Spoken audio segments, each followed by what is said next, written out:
10. 성정기념일이라 학교는 쉰다. 연병장에서 기념식이 있어 너구리는 학생을 인솔하고 참석하지 않으면 안 되었다. 나는 교직원으로서 함께 따라갔다.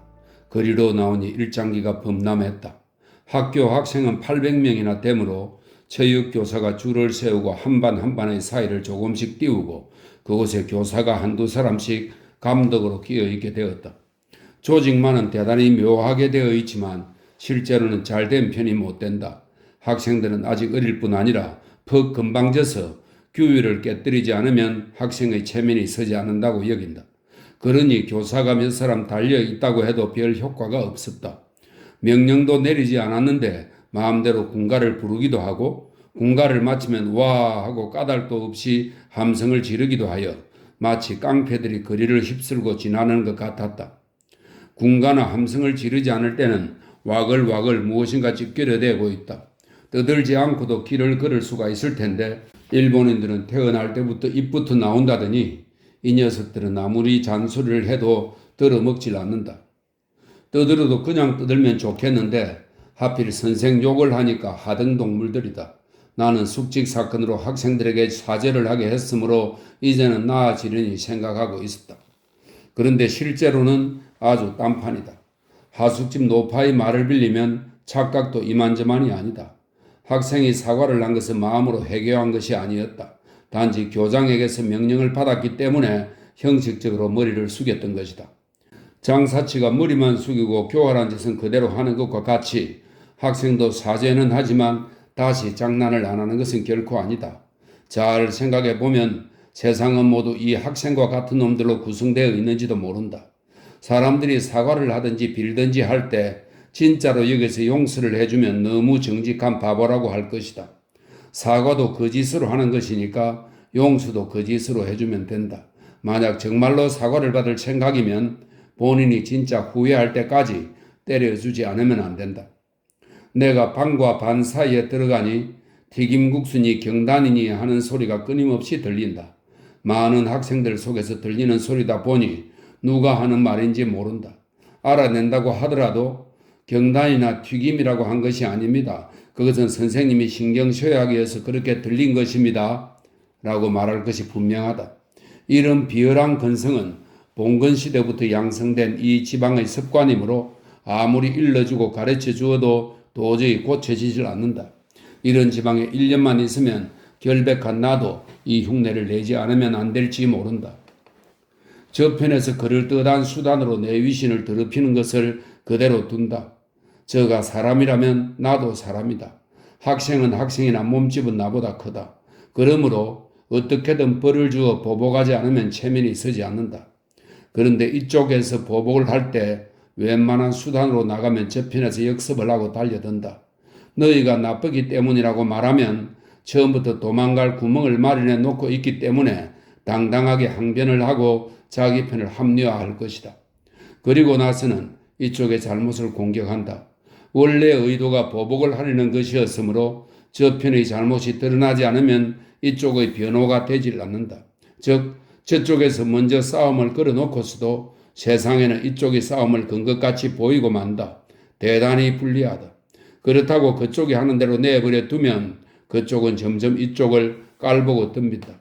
크게 말하면 세상을 위한 도리가 안 된다.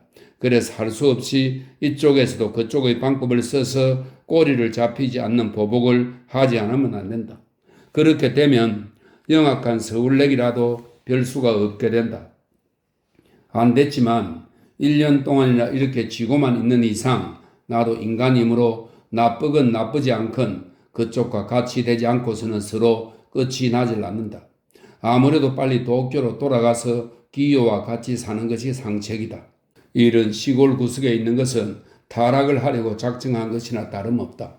신문 배달을 하더라도 이렇게까지 타락하기보다는 나을 것이다. 이렇게 생각하며 억지로 따라가자니까 어쩐 일인지 앞쪽에서 벼랑간 와글와글 떠들기 시작했다. 동시에 행렬이 딱 멈춰 섰다. 수상한 생각이 들어 행렬이 오른쪽으로 벗어나서 보자니 오테마치에 마주하고 야쿠시마치로 구부러지는 귀퉁이에서 더 가지도 못하고 밀고 밀리며 주춤거리고 있다. 앞쪽에서 조용히 하라고 하면서 목이 쉬도록 애쓰고 있는 체육 선생에게 웬일이냐고 묻자 구부러지는 길목에서 중학교와 사범학교가 충돌을 했다는 것이다. 중학교와 사범학교는 이 현에서도 개와 원숭이 같이 서로 사이가 나쁜 모양이다. 무슨 까닭인지는 모르지만 전혀 기풍이 맞질 않는다. 무슨 일이 있기만 하면 싸움을 한다. 너무 좁은 지방이기 때문에 한가로워서 소일거리로 하는 짓인지 모른다. 나는 싸움을 좋아하는 편이므로 충돌이라는 말을 듣자 반쯤은 재미삼아 뛰어나갔다. 앞에 있는 무리들은 끊임없이 세금 따위로 학교에 다니는 녀석들은 빨리 물러서라고 외치고 있다. 뒤에서는 밀으라 밀어 하고 큰 소리를 지른다. 내가 앞에서 거치적거리는 학생들을 제치고 구부러지는 길목 가까이까지 나아가려고 했을 때 앞으로 하는 높고 날카로운 호령이 들렸다. 사범학교 학생들은 엄숙하게 행진을 계속했다. 앞을 다투던 충돌은 타협이 된 것임에 틀림없다. 중학교가 한 걸음 양보를 했던 것이다. 자격으로 보면 사범학교 편이 위라고 한다. 성전 기념식은 극히 간단한 것이었다. 여단장이 축사를 읽고 현 지사가 축사를 읽는다. 참석자들이 만세를 외친다. 그걸로 끝이다.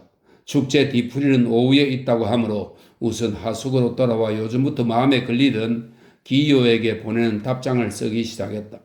이번에는 보다 자세하게 써달라는 주문이 있었기에 될 수 있는 한 정성을 들여 쓰지 않으면 안 되었다. 그러나 막상 종이를 펼쳐놓고 보니 쓸 것은 많은데 무엇부터 써야 할지 모르겠다. 저걸 쓸까? 그건 귀찮다. 아니 이걸 쓸까? 이건 쓸만하게 못된다. 무엇이고 슬슬 나와서 힘이 들지 않으면서도 기요가 재미있어 할 것이 없나 하고 생각을 해보아도 그런 주문에 알맞은 사건은 하나도 있을 것 같지 않다. 나는 먹을 갈고 붓을 적시고 종이를 바라보며 종이를 바라보고 붓을 적시고 먹을 가는 똑같은 동작을 똑같이 몇 번이고 되풀이한 다음에 아무래도 편지는 쓸 수 없다고 단념을 하고 벼루 뚜껑을 덮어버렸다. 편지 따위를 쓰는 것은 귀찮다. 역시 도쿄에 가서 만나가지고 직접 이야기를 하는 것이 간편하다. 기요가 근심할 걸 모르는 건 아니지만 기요의 주문대로 편지를 쓰는 건 4, 5일 단식하는 것보다 더 괴롭다. 붓과 종이를 내동댕이 치고 벌떡 누워 팔베개를 베고 뜰을 바라보고 있으려니까 역시 기요의 일이 마음에 걸렸다. 그때 나는 이렇게 생각했다. 이렇게 멀리까지 와서 기요의 정성을 생각해 주고 있기만 한다면 나의 진정은 기요에게 통할 것이다. 통하기만 한다면 편지 같은 건 쓸 필요가 없다. 편지를 보내지 않으면 무사히 지내고 있거니 여길 것이다. 편지란 사람이 죽었다거나 병이 났다거나 하는 등 무슨 일이 생겼을 때만 쓰는 것이다. 정우는 10평 정도의 평평한 뜰이고 이렇다 할 나무 하나 없다. 단 한 그루 귤나무가 있는데 담 밖에서도 보일 만큼 높다. 나는 숙소에 돌아오면 언제나 이 귤나무를 바라본다. 도쿄에서 별로 나와본 일이 없는 사람에게는 귤이 열려 있는 것이 여간 신기한 광경이 아니다. 저 푸른 열매가 점점 익어서 누런 빛이 될 것인데 그러면 정말로 곱게 보일 게다. 지금도 벌써 반쯤은 빛깔이 변한 것이 있다. 노파한테 물어보았더니 참 물기가 많고 맛이 좋은 귤이라는 것이다. 장차 있거든 실컷 따 먹으라고 하니 매일 조금씩 먹어주자. 한 3주일만 있으면 충분히 먹게 되겠지. 설마 3주일 안으로 이곳을 떠나게 되지는 않겠지. 내가 귤에 대해서 생각하고 있으려니까 고슴도치가 찾아왔다. 오늘은 성전 기념일이니까 자네와 같이 한떡 먹으려고 쇠고기를 사왔다고 하면서 죽순 껍질로 산 꾸러미를 소매자락에서 꺼내 방 한가운데 내던진다. 나는 하숙집에서 토란에 질리고 두부에 물려서 못 견딜 판이었다. 게다가 메밀국수집도 못 가고 경단집에 떠나드는 것도 금지당하고 있던 터라 이거 참 반갑구나 하고 곧 주인 노파한테서 냄비와 설탕을 얻어가지고 전골 요리를 시작했다. 고슴도치는 쇠고기를 마구 씹어대면서 물었다. 자네 빨간 셔츠가 좋아지는 기생이 있는 걸 아는가? 알고 말고요. 요컨대 고다 선생의 송별회 때 온 기생이 바로 그 장본인이 아닙니까? 그래 맞았어. 나는 이제야 겨우 눈치를 챘는데 자네는 어쩌면 그렇게 눈치가 빠른가? 그 작자는 말만 꺼내면 품성이니 정신적 오락이니 하고 점잔을 빼는 주제에 뒤로 돌아가서는 기생과 만나고 있다니 정말 괘씸하단 말이야. 그렇다면 다른 사람이 노는 것을 관대히 봐주면 좋을 텐데 자네가 국수집에 가는 것, 경단집에 떠나드는 것까지 풍기단 속에 지장이 된다고 교장의 입을 통해 주의를 주지 않았는가 말이야?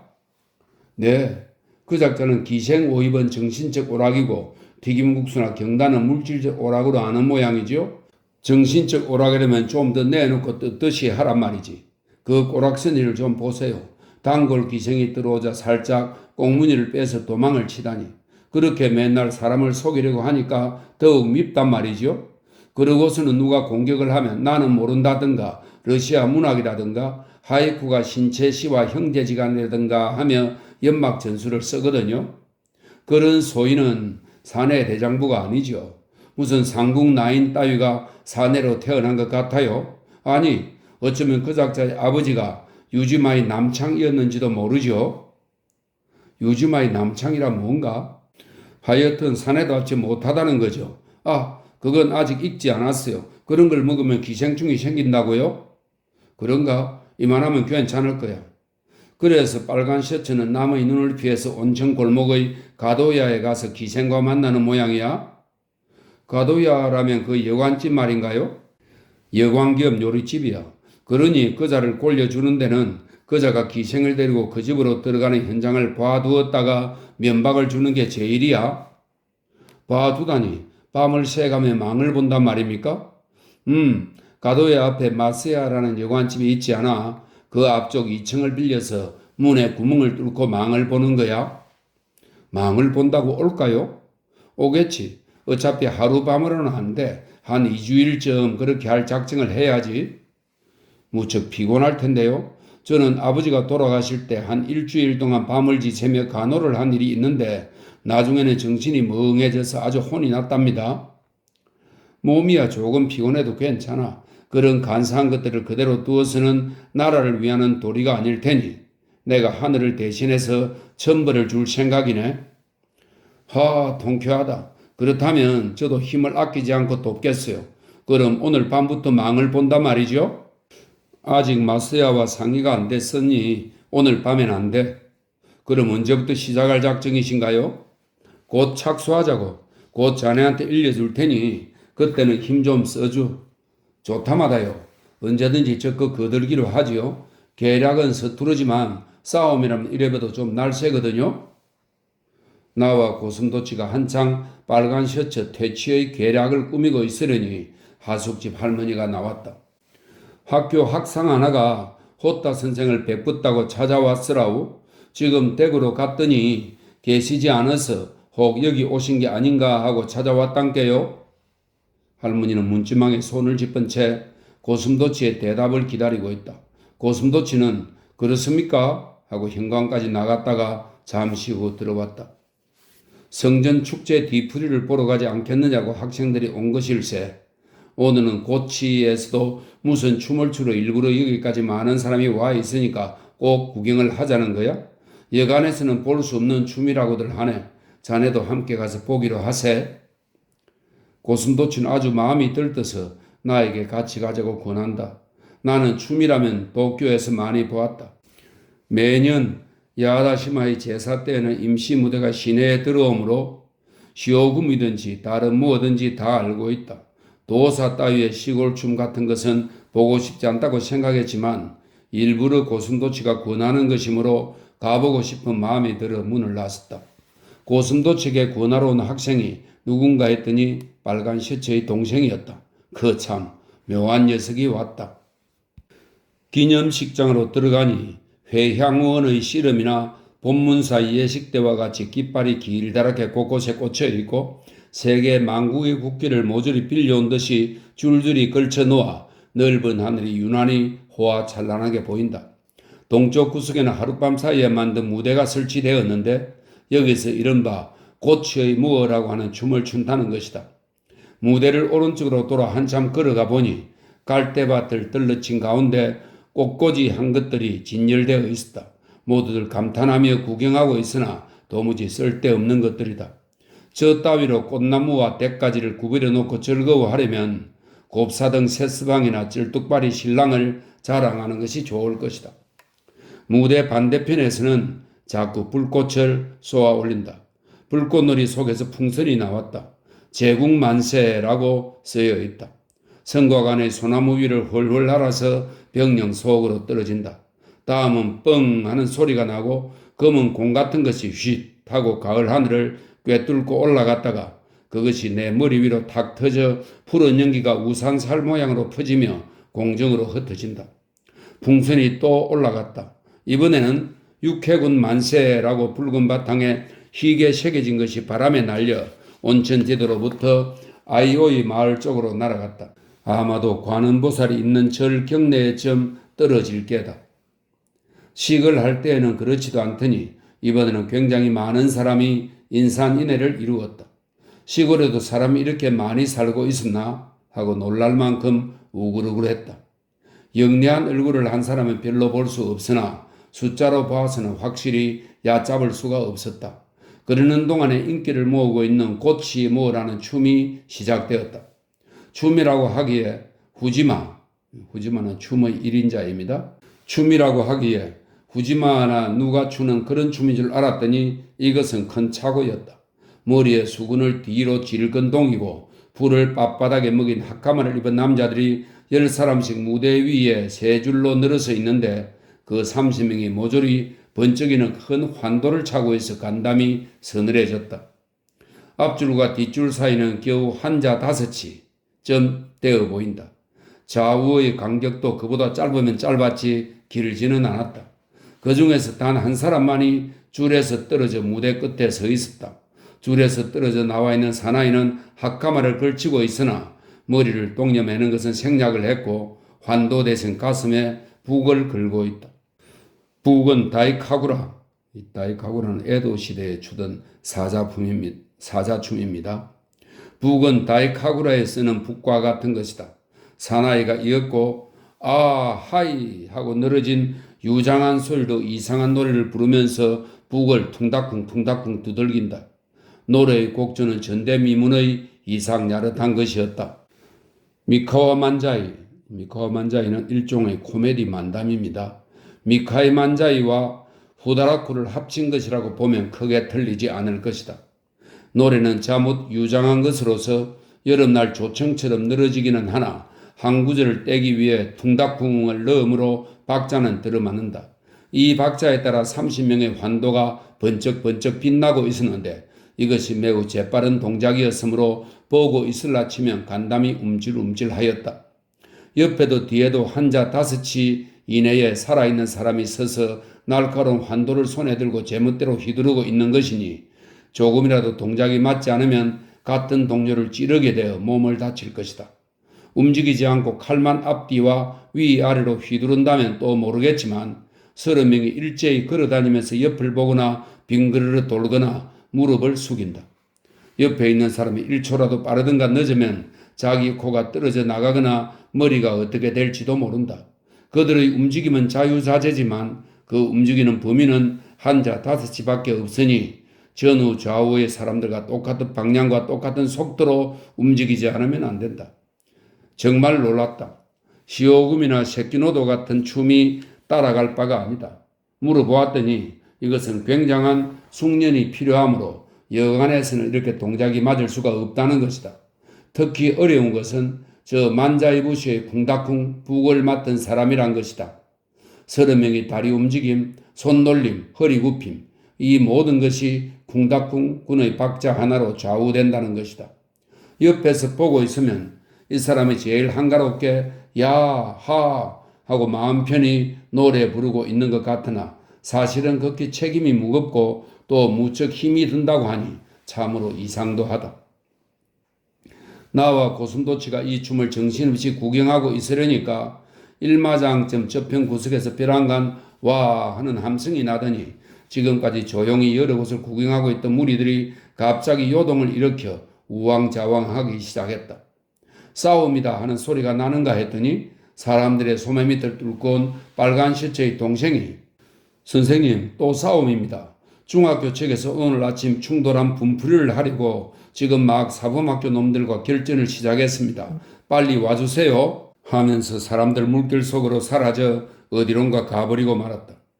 귀찮은 녀석들이야 또 시작했구먼. 좋게 넘어가면 될 것을.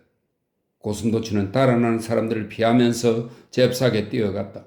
보고만 있을 수도 없는 일이니 진압이라도 할 작정이 모양이다.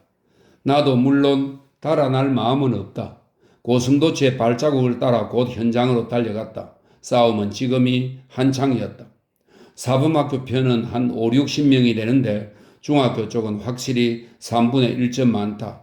사범학교 학생들은 제복을 입고 있으나 중학교 학생들은 식을 마친 후라 대개는 전통 옷을 입고 있으므로 적군과 아군이 곧 구별이 되었다. 그러나 한데 뒤섞여서 엎치락뒤치락 하고 있으므로 어떻게 손을 대서 말려야 할지 알 수가 없었다. 고슴도치는 난처하다는 듯 한동안 이 혼란스러운 모양을 보고 있다가 나를 보고 말한다. 이렇게 되면 어쩔 수가 없군. 순경이 오면 귀찮으니 뛰어들어가 뜯어말리세. 나는 대답도 하지 않고 그대로 제일 싸움이 치열한 곳으로 뛰어들었다. 참아라. 그만들 해. 그렇게 난폭한 짓을 하면 학교 체면은 뭐가 되느냐? 가만두지 못하겠느냐? 있는 목청을 다 내며 적과 이편의 경계선인 듯한 곳을 뜯어 해치려 했지만 좀처럼 잘 되지 않았다. 한두 칸쯤 들어가자 나올 수도 들어갈 수도 없게 되었다.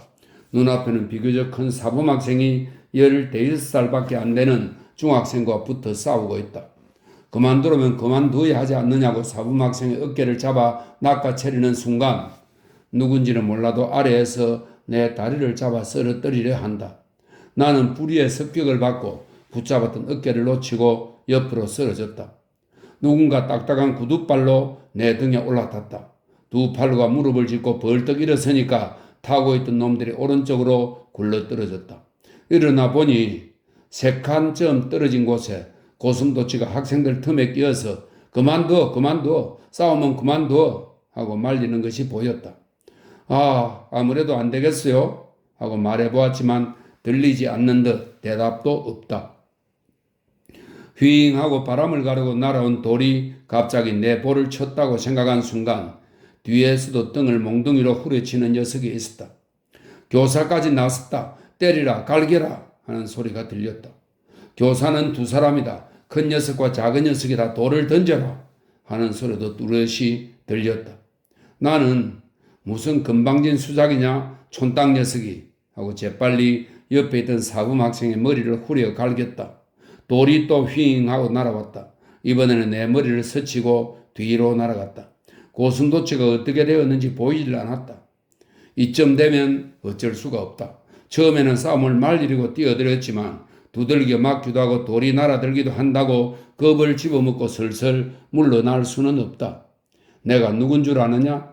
몸집은 작지만 싸움의 본고장에서 수업을 쌓은 왕초쯤은 된다.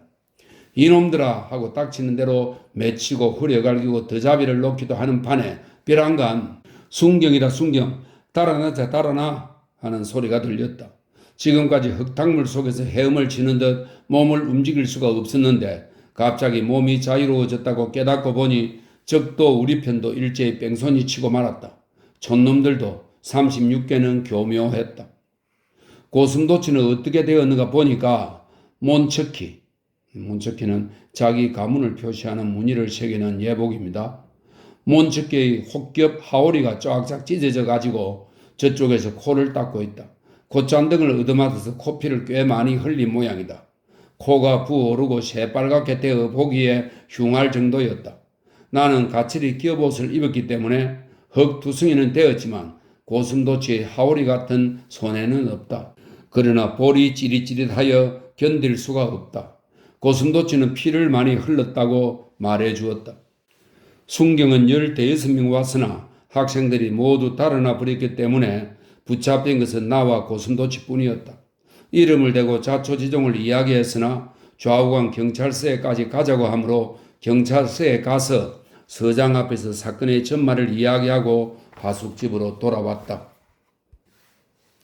11. 마지막 글입니다.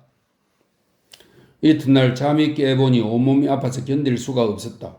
오랫동안 싸움을 해보지 않았기 때문에 이렇게 후유증이 심한 것일 게다.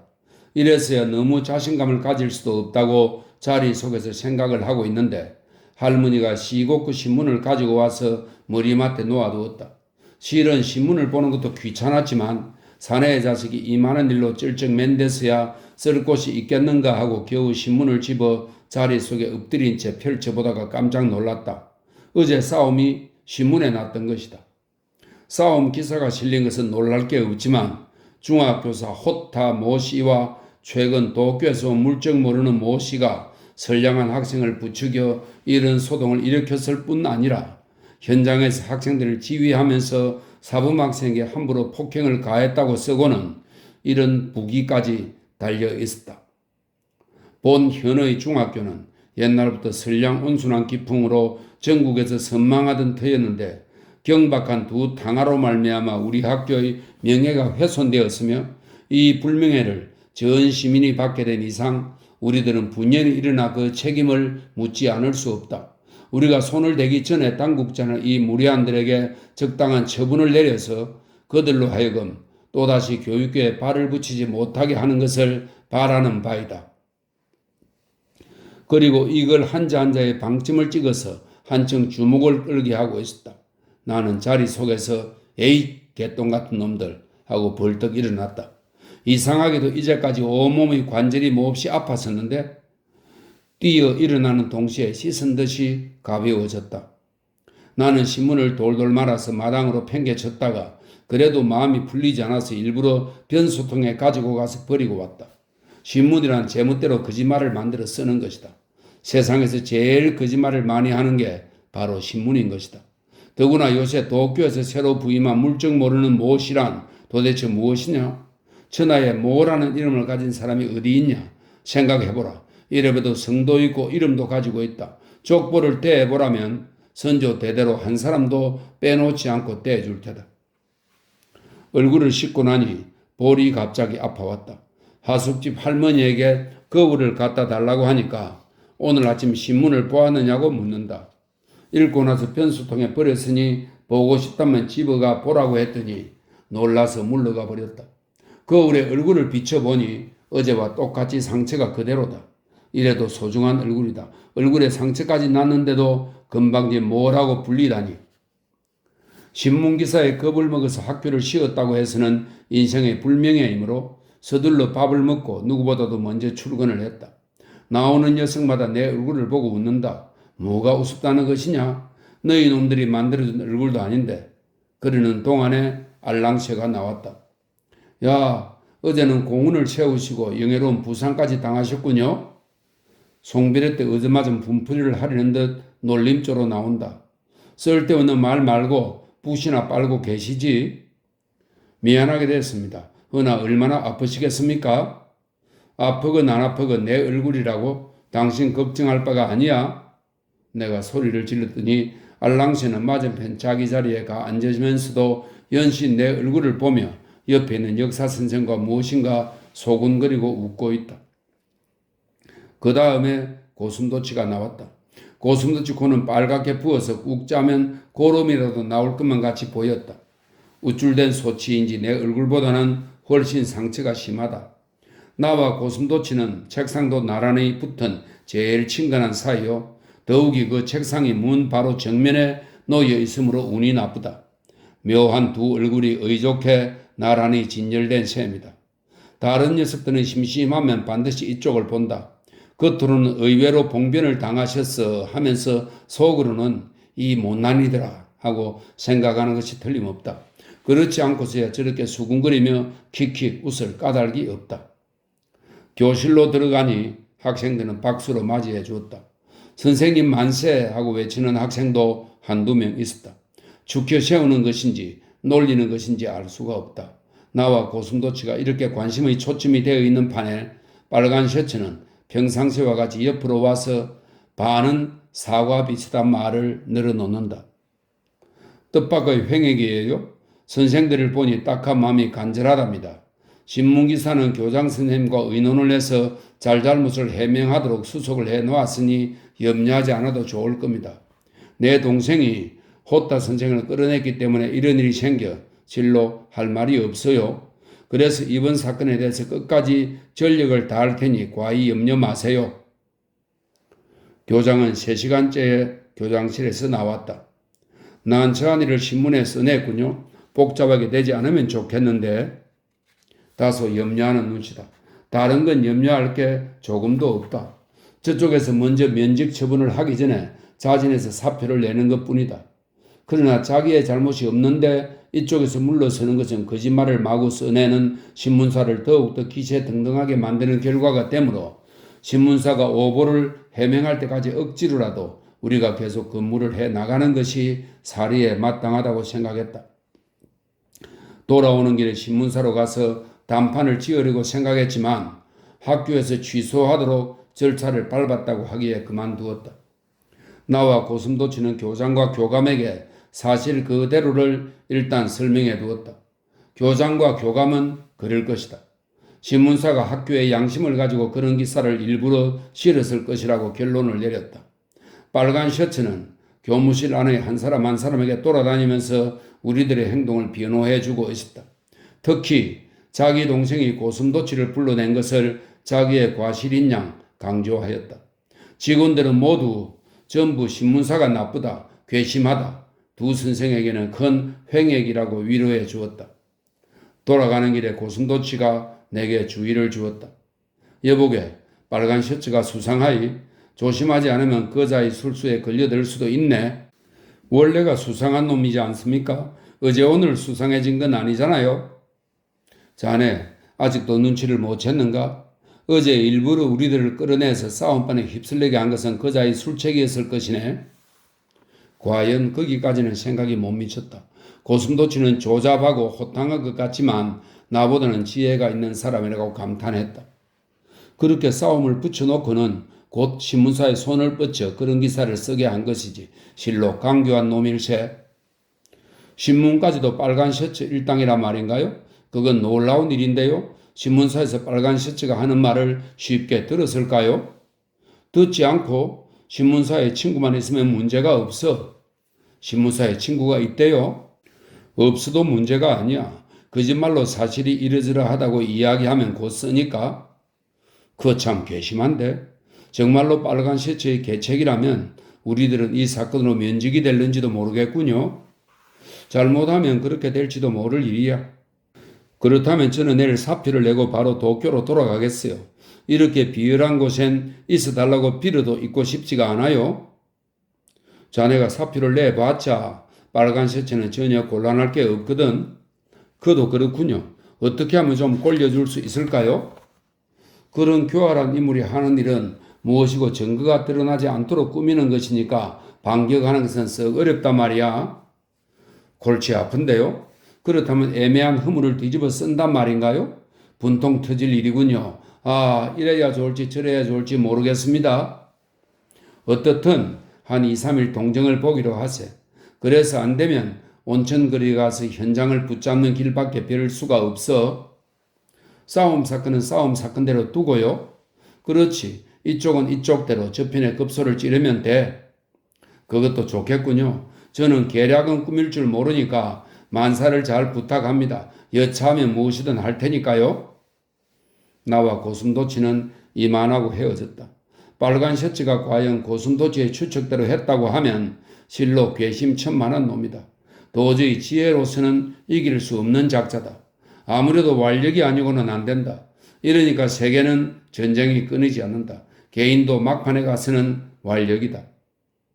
이튿날 신문이 오는 것을 기다려 펼쳐보니 정정기사는커녕 취소기사도 보이질 않았다. 학교에 가서 너구리에게 재촉을 하니 내일쯤 날 것이라고 했다. 그 이튿날이 되었어야 6호 활자로 조그맣게 취소기사가 났다. 그러나 신문사 측의 정정기사는 물론 없었다. 또 교장에 가서 따지니 그 이상은 해볼 도리가 없다고 대답했다. 교장이란 너구리 같은 얼굴을 하고서 때로는 그 말을 부려보기도 하나 의외로 너무나 힘이 없는 존재다. 허위 기사를 실은 시골 신문사 하나쯤 휘어잡아서 사과를 받지 못한다. 너무 배알이 틀려서 그렇다면 나 혼자 가서 주필과 딴판을 하겠다고 얼러대니까 그건 안 된다. 자네가 담판을 하면 또 다른 악평을 쓸 뿐이다. 신문사에서 쓴 사실은 거짓말이건 정말이건 어떻게 할 수가 없는 것이다. 단념할 밖에 다른 도리가 없다고 스님의 설법처럼 설교를 하는 것이다. 신문이 그런 것이라면 하루라도 빨리 때려 부셔버리는 것이 이익일 것이다. 신문에 걸리는 것과 자라에 물리는 것이 비슷비슷한 일이라는 것을 오늘 이 자리에서 너구리의 설명으로 비로소 알았다. 그 후 한 사흘쯤 지난 어느 날 오후 고슴도치가 분연히 찾아왔다. 드디어 때가 왔네.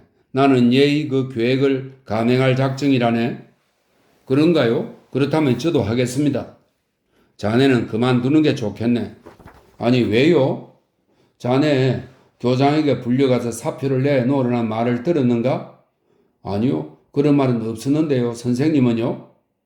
오늘 교장 선생이 매우 미안한 말이지만 사정상 어쩔 도리가 없으니 학교를 떠나달라고 하더란 말일세?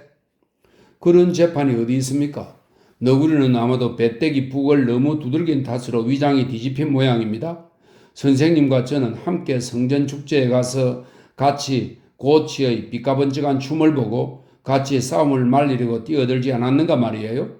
사표를 내라고 한다면 공평하게 양쪽 다 내라고 하는 것이 옳지.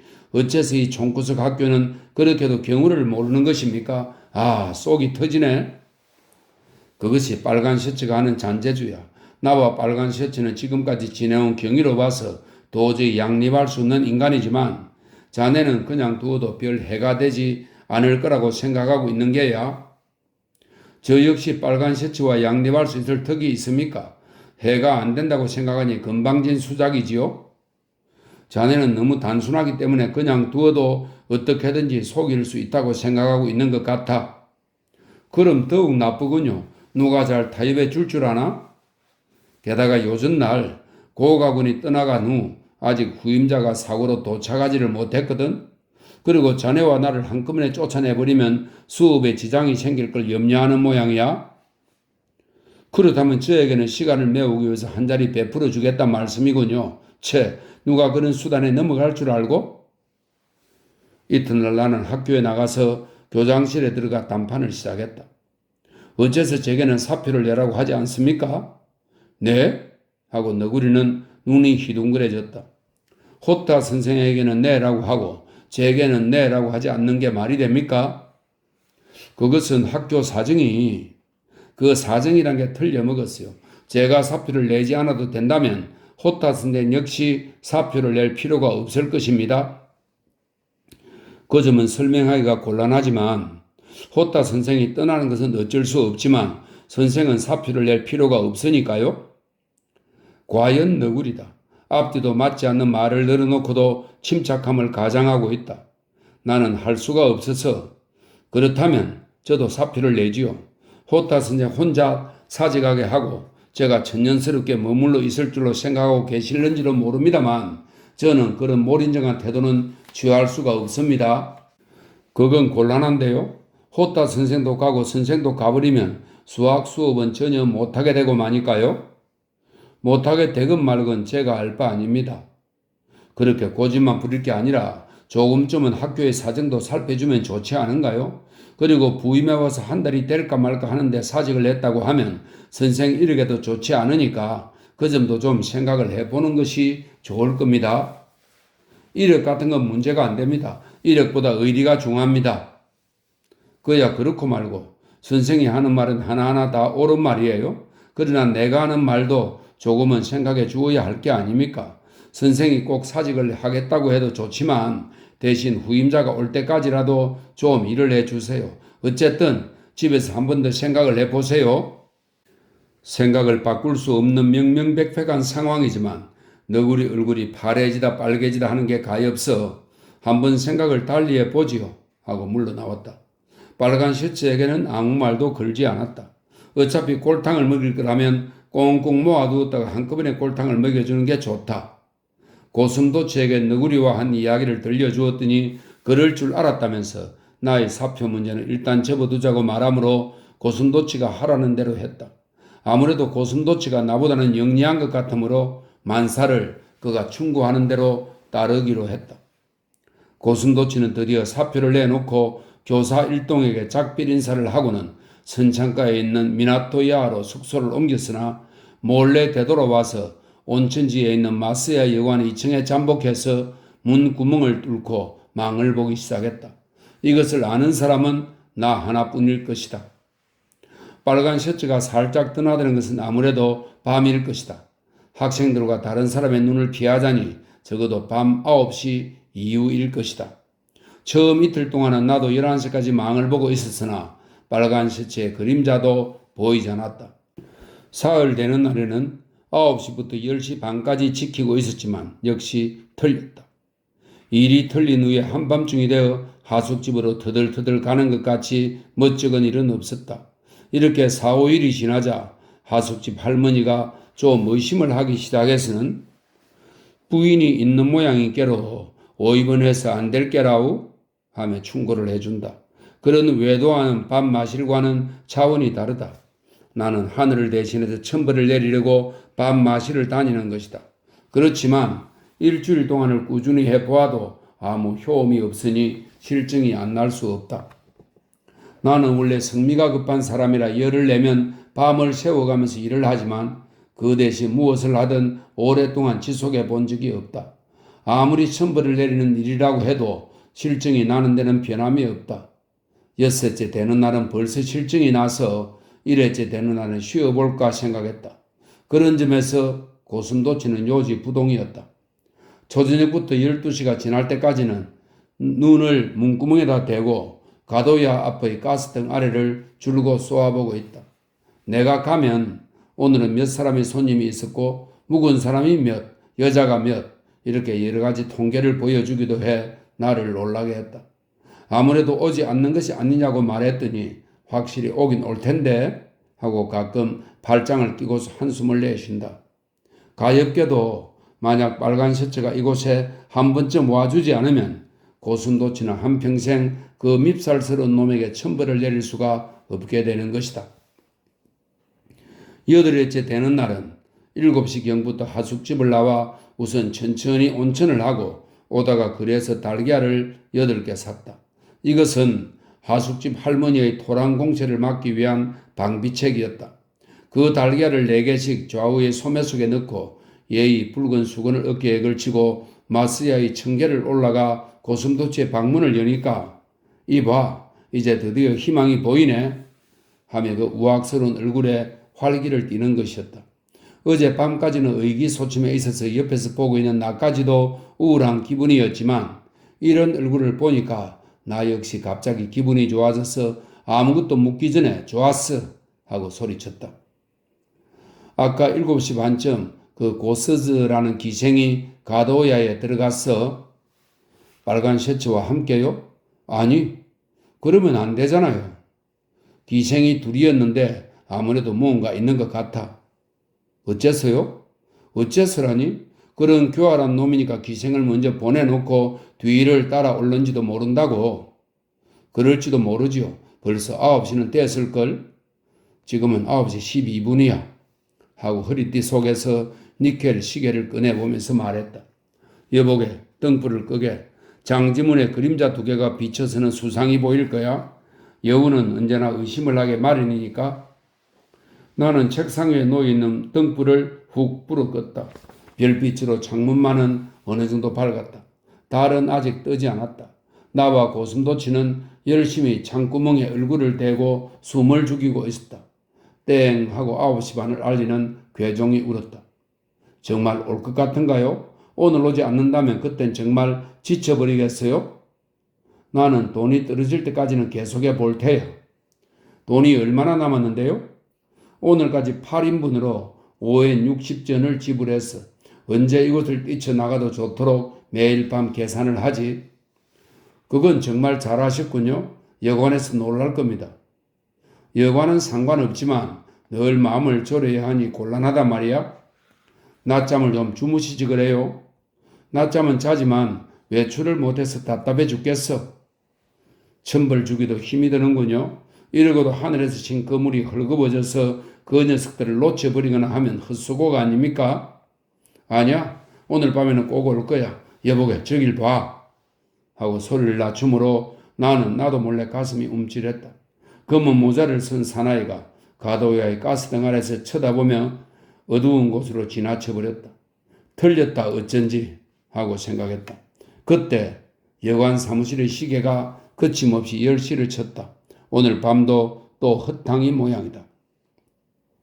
세상은 매우 고요해졌다. 기생집에서 치는 북소리가 손에 잡힐 듯이 들렸다. 달이 온 천지 산 뒤로부터 불쑥 얼굴을 내밀었다. 길거리는 환해졌다. 그러자 아래쪽에서 사람 소리가 들려왔다. 창문에서 고개를 내밀 수가 없으므로 모습을 뚜렷이 짐작하기는 어려웠지만 점차 가까이 오는 것은 알 수가 있었다. 달가닥 달가닥 깨닫거는 소리가 들려왔다. 눈을 모로대고 보니까 겨우 두 사람의 그림자가 보일 정도로 가까워졌다. 이제는 염려 없습니다. 방해물을 쫓아버렸으니까요. 틀림없는 알랑시의 목소리다. 허심만 부렸지 아무 책략이 없으니까 쓸 데가 없어. 이것은 빨간 셔츠의 말이다. 그 녀석도 서울떡이를 좀 닮았어요. 그 서울떡이는 함부로 날뛰는 철부지 어린애라 어딘지 애교가 있지요. 성급이 싫다는 둥, 죽어도 사표를 내겠다는 둥, 아무래도 머리에 좀 이상이 있는 것 같아. 나는 창문을 열고 2층에서 뛰어내려가 실컷 두들겨주고 싶었지만 누르고 눌러서 가까스로 참았다. 두 사람은 하하하하 웃으며 가스등 아래를 지나서 가도야로 들어갔다. 여보게, 네, 왔어. 드디어 왔군요. 이젠 겨우 안심일세. 멍청이 같은 알랑새 놈이 나를 철부지 어린애라고 했겠다. 방해물이란 건 날 말하는 거야. 천하의 무례한 놈 같으니. 나와 고슴도치는 두 놈이 돌아가는 것을 덮쳐야 한다. 그러나 두 놈이 언제 나올지는 짐작이 가질 않는다. 고슴도치는 아래로 내려가 오늘 밤 경우에 따라서는 밤중에 볼 일이 있어 나가게 될지도 모르니까 문을 잠그지 말아달라고 부탁을 했다. 지금 생각하면 여관에서 용케도 승낙을 한 것이다. 도덕으로 오해할 수도 있었는데 말이다. 빨간 셔츠가 오기만을 기다리는 것도 괴로웠지만 나오는 것을 꿈쩍 않고 기다리고 있는 것은 한층 더 괴로운 일이었다. 들어 누울 수도 없고 줄곧 문틈을 주목해서 노려보고 있는 것도 그렇고 이러지도 저러지도 못해서 마음이 이다지도 긴장되고 괴로운 경험이란 일찍이 해본 적이 없다. 차라리 그대로 가도야에 뛰어들어가 현장을 덮치자고 제안을 해보았으나 고슴도치는 한마디로 내 말을 막아버렸다. 우리들이 지금 뛰어들어가 봤자 불량배라고 쫓겨나오게 될 것이고 조건을 따져서 면회를 정하면 없다고 잡아떼는 사이 꽁무니를 빼거나 우리를 다른 방으로 안내할 것이다. 아무 준비 없이 뛰어들어가면 수십 개나 되는 방 어느 구석에 가 있는지 알 도리가 없을 것이다. 지루하지만 나오는 것을 기다릴 수밖에 없다고 하므로 조금만 더 하면서 기다린 것이 결국 새벽 5시까지 참고 있게 되었다. 가도야에서 나오는 두 사람의 그림자를 보기가 무섭게 나와 고슴도치는 곧 뒤를 따랐다. 아침 첫 차는 아직 없으므로 두 사람은 성안까지 걸어야 했다. 온천거리를 지나면 한 3마장쯤 전나무 가로수가 있고 양쪽으로 논이 나온다. 그곳을 지나면 여기저기에 초가집들이 있고 논밭 한가운데를 통하여 성안으로 가는 방죽길이 된다. 시가지만 다 지나면 어디서 따라붙어도 무방하지만 될 수 있으면 인가가 없는 전나무 가로수 있는 곳에서 붙잡으려고 숨었다 나타났다 해가면서 따라갔다. 시가지를 지나선 다음에는 구보하는 자세를 취해서 도적을 쫓는 포졸처럼 뒤에서 따라붙었다. 무엇이 따라오는가 하고 돌아보는 녀석을 개 섞으라 하면서 손으로 어깨를 잡았다. 알랑새는 약간 당황해서 달아나리는 눈치였으므로 내가 앞으로 나서서 갈 길을 막아버렸다. 교감 선생이라는 사람이 어째서 가도야에서 밤을 새나요? 하고 고슴도치는 엄숙히 힐난을 퍼부었다. 교감은 가도야에 가면 안 된다는 규칙이 있습니까? 하고 빨간 셔츠는 여전히 정중한 말을 쓰고 있다. 얼굴 빛만은 약간 파랗게 질려있다. 학생 지도상 곤란하니까 국수집이나 경단지까지도 가면 안 된다고 말할 정도로 근엄하신 분이 어째서 기생을 품고 여관에서 잔단 말인가요? 알랑새는 눈치를 보며 도망을 치려고 하므로 내가 그의 앞을 막고 소리를 쳤다. 서울뜨기 철부지 어린애란 뭐야? 아니, 당신을 말한 것이 아닙니다. 정말 아닙니다. 하고 철면피같이 변명을 한다.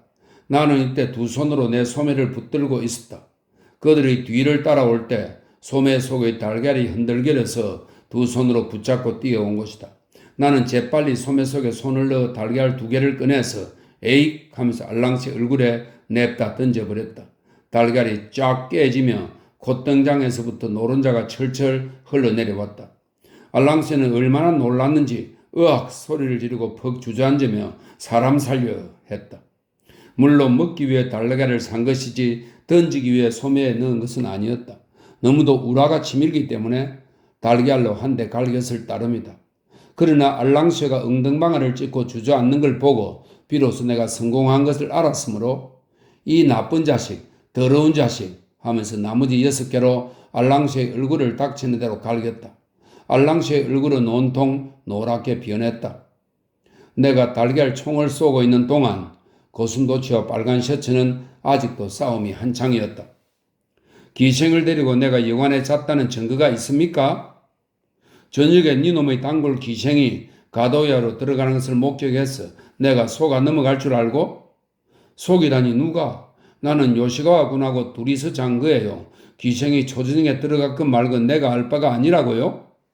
닥쳐라 하고 고슴도치는 주먹벼락을 내렸다. 빨간 셔츠는 비틀거리며 외쳤다. 이런 난폭한 짓을 하다니 시비곡절을 따지지 않고 완력을 쓰는 것은 깡패와 같아. 완력을 쓰는 게 당연하지. 고슴도치가 또 한 대 주먹을 휘둘렀다. 너처럼 비열한 녀석은 주먹을 쓰지 않으면 알아듣지 못해. 하고 또다시 퍽퍽 후려 갈긴다. 나는 똑같이 알랑시에게 마구 주먹 방망이질을 했다. 나중에는 두 놈이 다 같이 나무 뿌리에 엎드린 채 움직일 수가 없는지 눈이 팽팽 도는지 달아나리고 하지도 않았다. 이제 어떠냐? 아직도 부족하면 또 갈겨주마 하면서 계속해서 주먹의 속사포를 쏘았더니 이제 그만 하는 것이다. 내가 알랑시에게 너도 충분하냐? 하고 물으니까 물론 충분하다고 대답했다. 너희들은 비열한 놈들이니까 이렇게 우리가 천벌을 내리는 것이다. 이제 깨달은 바 있거든 앞으로는 조심하는 게 좋을 것이다. 아무리 교묘한 말로 그럴듯하게 변명을 해도 정의는 용서치 않는다.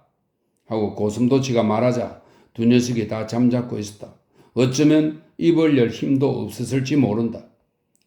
나는 달아나거나 숨지 않는다. 오늘 밤 5시까지는 선창가 미나토야에 있을 것이다. 할 말이 있으면 순경이건 누구건 보내라. 하고 고슴도치가 말하기에 나 역시 도망을 가거나 숨거나 하질 않는다. 호타 선생과 같은 곳에서 기다리고 있을 테니 고소를 하고 싶으면 마음대로 해라. 하고는 둘이서 휘적휘적 걷기 시작했다. 내가 하숙으로 돌아온 것은 7시 조금 전이었다.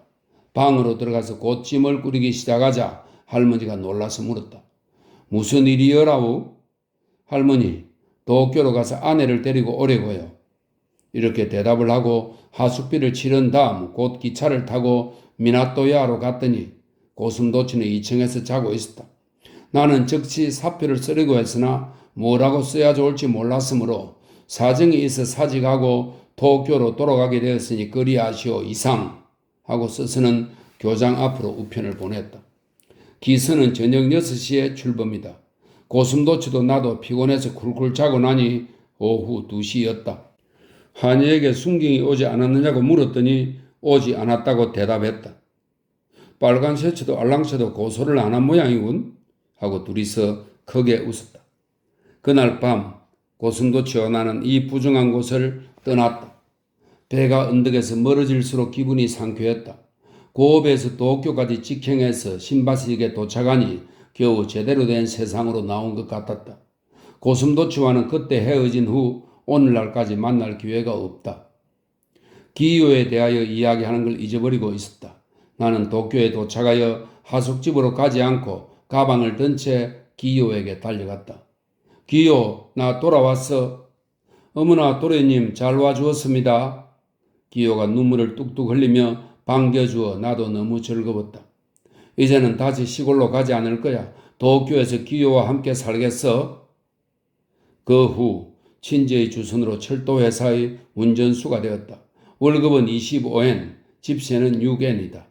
기호는 현관이 없는 집이라도 지극히 만족한 모양이었으나 가엾게도 올 2월 폐렴에 걸려 죽고 말았다. 죽기 전날 나를 불러서는 이렇게 말했다. 도련님, 제 소원이니까 제가 죽거든 도련님 댁절에 묻어주세요.